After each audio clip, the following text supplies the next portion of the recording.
C'est votre droit, avec l'Ordre des avocats du barreau de Lille.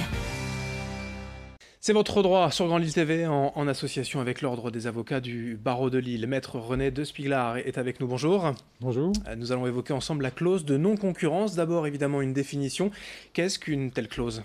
Alors très concrètement, c'est une clause dans le contrat de travail qui vous interdit, après la cessation du contrat de travail, de travailler pour la concurrence. Et en pratique, quelles sont les règles ?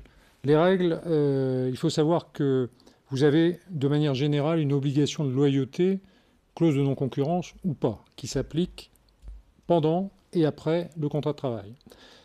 Simplement, les règles ont été posées par la jurisprudence. Vous ne trouverez pas de règles dans le Code du travail.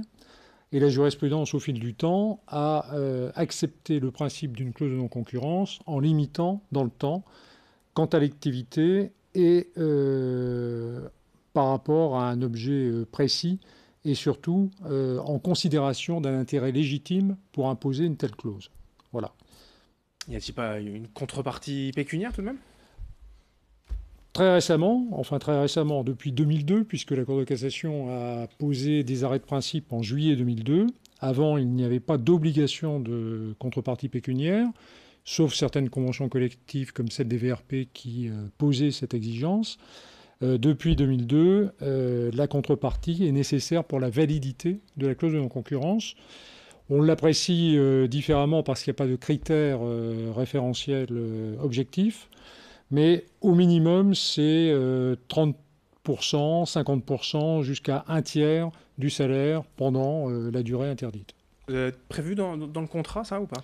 Ça doit être absolument prévu dans le contrat, et si le contrat dépasse les conditions posées par une convention collective, comme par exemple celle des VRP, qui prévoit un tiers de salaire pour un an d'interdiction de travailler, eh bien, c'est ramené dans les limites de la convention collective, mais ça n'est pas annulé pour autant. Allez, la preuve par l'exemple, la clause de non-concurrence, l'une valide et l'autre interdite ? Alors, je vais commencer par celle qui est interdite, ou qui n'a pas d'intérêt légitime. C'est par exemple celle du laveur de vitres.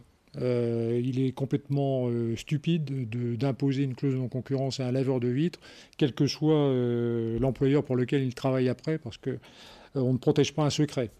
À l'inverse, j'ai choisi l'exemple de l'audiovisuel, où un rédacteur en chef ou un chargé de publicité qui a accès à des données confidentielles se voit légitimement interdire, avec une contrepartie pécuniaire, de travailler pour la concurrence parce qu'il y a un savoir-faire particulier.